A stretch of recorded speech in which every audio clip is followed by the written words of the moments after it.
The Unplayable Podcast is proudly presented by Qantas, the official podcast partner and the official airline partner of Cricket Australia.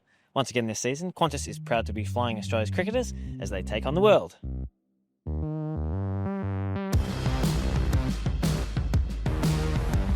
Hello everyone, welcome to the Unplayable Podcast. We are here at the Gabba for day 3 and it's been Australia's day. No bones about it. They were all over England today and they now lead the game. They're ahead of England still by 43 runs after beginning the day 44 runs ahead.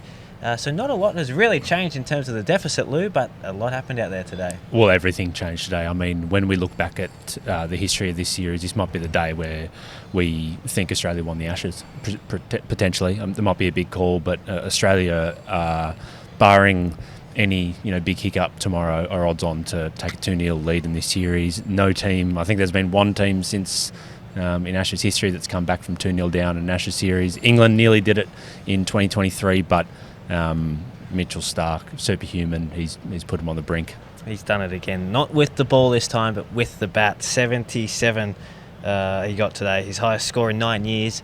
He didn't bother to raise the bat when he walked off. It was a sort of a job done mentality, but he batted for 2.5 hours after the loss of Carey and Neser early in the day. It looked like Australia's lead was going to be around about 100 runs, but he put on the longest 9th wicket partnership at the Gabba of all time with Scott Boland and really ground England into the dust here. They wanted to keep England out during the sunlight hours and they did that to perfection, really.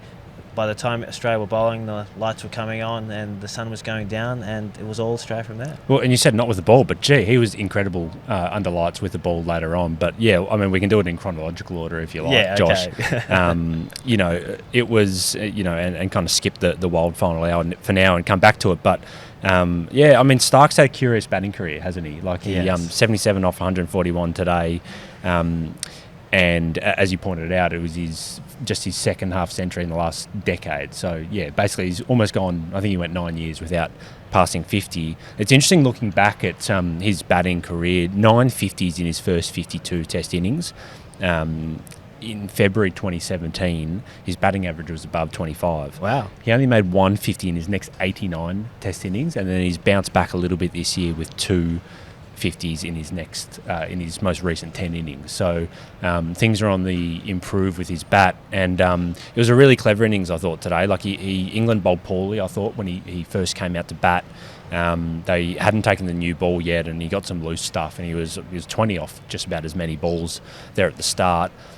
Alex Carey then departs to the second new ball, and Scott Boland comes out. And I mean, if anything sums up the difference between these two teams, man for man, I don't think there's that much difference in talent, particularly when you take Cummins and Hazelwood out of that Australian team. But Australia's willingness to adapt their batting to the conditions. So Boland comes out. Boland's a great blocker, even at the best of times, but they just shut up shop. They just said, no, we want to be bowling under lights later on. We're going to keep England out for as long as possible, with the bonus of making these guys bowl spell after spell. And we heard Michael Neser just now in the press conference saying, I know how hot it is at the Gabba, and in the hottest part of the day, and you don't want to be bowling then. Well, Australia kept them out for longer and longer and longer, and by the time they were bowling at night, well, it was a different story in terms of what the pitch was like. Yeah, and in terms of those tactics, it was a bit curious because England looked like they wanted to give Starc the single, but because they were just batting time effectively, he didn't take it for a lot. He and Boland both batted for the same amount of minutes, but Starc faced twice as many balls as Boland. So he was happy to take the dots and turn down singles. And England didn't really adapt. They didn't really bring the field up. They didn't really change a whole lot from the outset. Maybe they were trying subtly different sort of things, but Starc and Boland were able to absorb. And again, the overs just stacked up for these quicks. Cast bowled 29 overs for the match, for the innings. Stokes bowled 24, Atkinson 28, and Archer 25. This is going to take a toll. It does just feel like Stokes has missed the trick a little bit with his captaincy throughout this series, some of the tactics in the Perth game. But yeah, that's a great example, because it's the kind of thing where they should have been. I mean, there would have been no secret. We saw Marcus Trescothick in the press conference just now identify exactly what Australia were doing. They were trying to just bat and keep him out there. Well, maybe you have to make Mitch Starc take a risk. and you bring fielders up and be prepared to give some runs away in the pursuit of getting wicket. I mean, Stokes, that's been Stokes' bread and butter during his captaincy of the Bazwell era.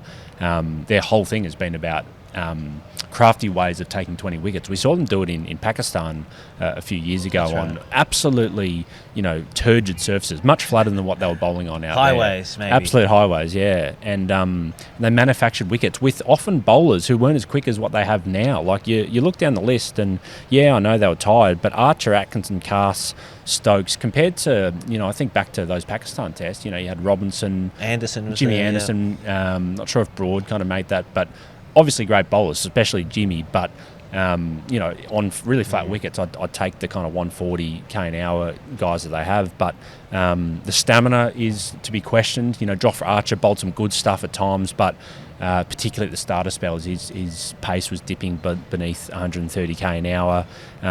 Cass had an all-time weird innings. It looked like he was going to take the worst 5-wicket haul of all time. He was all over the shop at times.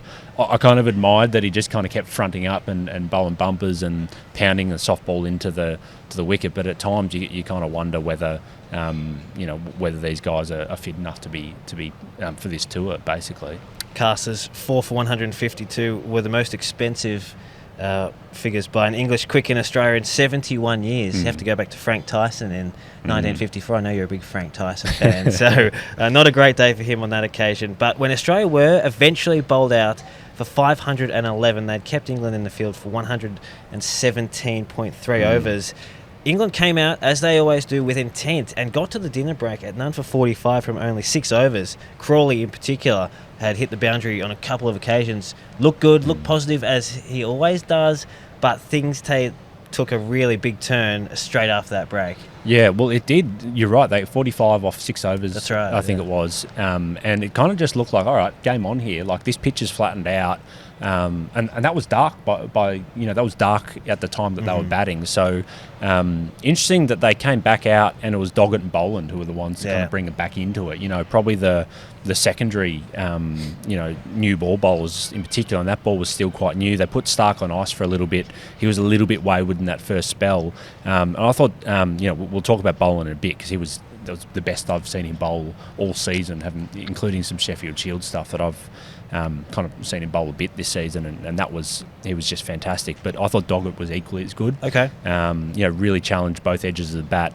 Challenged Joe Root for the time that he was out there, and it was just a masterclass from the Australian bowlers from that point onwards. Once they got through Duckett. Pope again, streaky, could have been out 2 or 3 times.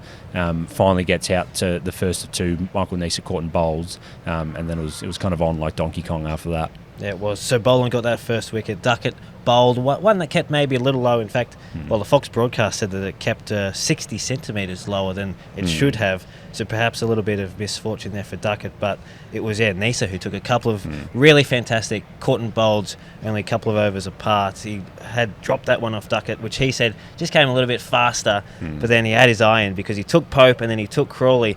Both of England's set batters were then gone, and the rot had begun. Yeah, a bit to pick apart, and it all happened so quickly. I mean, just on Duckett, averaging 16 for the series, yet to pass 30.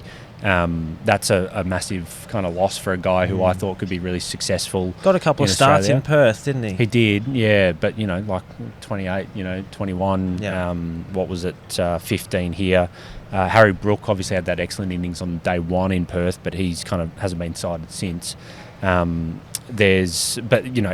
want to take away too much from the Aussie bowling, because once they kind of got those 2, it was I think it was 5 for 38, and the final hour was just wild. Mitchell Starc comes back for that second or third spell, and his pace is right up. He gets Joe Root out, and it just kind of unleashes some craziness. Really felt like there was a moment there where I was thinking, could this game end tonight? Because the wickets were really tumbling. He got Root out for the 11th time. He's only dismissed Johnny Besto on more occasions. He's got Johnny out 12 times. Is that right? Yeah. And Ben Stokes and Joe Root now both tied for 11 from the champion left arm quick. But yeah, he was I particularly enjoyed his wicket of Jamie Smith again, just jumping ahead. Thought he outsmarted him there. He got him out, or Australia got him out with a short ball in Perth. And so here they put Josh Inglis back onto the rope, which meant there were 3 fielders out on the leg side boundary. And the first ball with that Starc bowled a full one. Smith's feet went nowhere and he was caught behind. Yeah, it's Starc was kind of the one to unlock it, but Boland through that that first part of that wild final hour, he had Brook given out when he hadn't edged it. Then the very next ball had him given not out when he had edged it. I think they were 0 from 3, the umpires, because they got the Joe Root one wrong as well. But yeah, and Boland was bowling so well that by the end of the day, Ben Stokes was shielding the strike, shielding Will Jacks from the strike. I mean, Will Jacks has come into this team to strengthen the batting. And Boland was basically going so well and has a formidable record against left-handers too, I should say. And Stokes is basically saying, no, I'm just going to take this and get us through to stumps. Gee, it's like, it's basically their entire top order punted within, 90 minutes of play. England, we just keep thinking that they're destined to have one innings where their Bazball kind of stuff just goes nuts.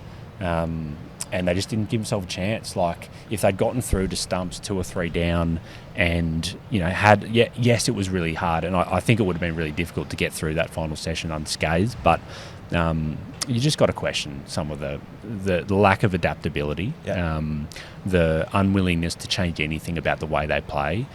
Yes, you have to have your principles about the way you want to approach the game, but the lessons is so that had 3 batting innings before this to kind of realise that they did realise that they're playing on the 2 bounciest pitches in Australia. That was, I think Ollie Pope said that before this game, that was something they knew, and essentially that by extension you're probably not going to be able to drive balls on the up early in your innings. Like, I think once you face 40, 50, 60 balls, absolutely you can, especially when you're batting during the daytime, but it just the penny just hasn't dropped. Like, Michael Neser has had 3 caught and bowled opportunities in the space of 4 or 5 overs. Like, what more? Yeah, I'm not sure when the lesson is kind of going to be learnt. Yeah, their batting coach Marcus Driscothik spoke at the press conference and he said that there was no discussion about driving on the up after Perth, which fair enough. But is it fair enough though? But there's no discussion about it. I understand. Like he said, we don't have a knee-jerk reaction. Yeah. Surely they're having a discussion about it. Like, surely it's not all just like, we're going to fling your balls in the nets and you're going to try and hit them for 6 and do whatever you want. We back your talent. Blah blah blah. Like, surely there's a discussion about driving on the up, and it might just be, we can't do it in our first 30 balls, or we can't do it in our first 40 balls. I know they don't like negative mindsets. They don't like limiting players. I think that's a really good way of coaching, to be fair. Like, you don't want to tell someone not to do something because then they're kind of thinking about it. But to not even have a conversation about it, that just jars, I think. Yeah, I found it baffling that Triscothic said that because they'd had success with this in other conditions, they were going to persist with it here, expecting it to work. But we know cricket is different. All over the world, conditions vary so much. Look at the top order. They're such a talented batting group. Yeah. You would expect them to be able to adapt if they're given the licence to and work it out and problem solve, but they just have been told to not do that, it seems like it. Yeah, and I mean, could they have had a better chance to have beaten Australia in these first 2 games? In this test, no Lyon, no Khawaja, no Cummins, no Hazelwood. Like, are you ever, like, we at one point we were looking at a replay, you and I, Josh, of the Australian team huddle, and I just kind of said, like, how have we gotten to a point where Neser, Doggett, Inglis, and Jake Weatherald. Like, if you'd said it, 3 months ago even, that all 4 of those guys would be celebrating in an Australian team huddle on the verge of, going 2-0 up on the Ashes, you would have thought you were mad. Like, so there are a lot of inexperienced, maybe not inexperienced, but guys who haven't played a lot of Ashes cricket, guys who haven't played heaps and heaps of Test cricket. And England have stuck together with these top 7 batters for a really long time now. It's a credit to their selectors for identifying the players they think could succeed in Australia. They just haven't been able to get it done. All right, so Australia will begin day 4 needing 4 wickets to take a 2-0 lead in this series. England need another 44 runs to make Australia bat again. Play will start at 2 p.m. local time, as it has all throughout this test match so far. BBL grid game, 31.7 rarity for me today, Lou. Shakib Al Hassan made my grid with a 0.2%, so very rare. Hopefully someone could beat that, but going to take some beating. Well, the category would have been Melbourne Renegades overseas players? Close. Well, not really close. Alex Carey's teammates at the Strikers. Shakib Al Hassan? Yeah, a couple of games for the Strikers. Did he? I remember he played for the Renegades. I didn't know he played for the Strikers as well. That's right. Get around the grid game on the BBL app, everybody. And it would have been, I was going to guess that it might have been a Bangladesh little column, but that would have only had one. Did Rishad Hussain end up playing for the Not last Hurricanes? year, but he's back this year. He's back, yeah, okay. Would have been a pretty small sample size, that one. We'll catch you tomorrow, everybody, for day 4 of the Brisbane Test.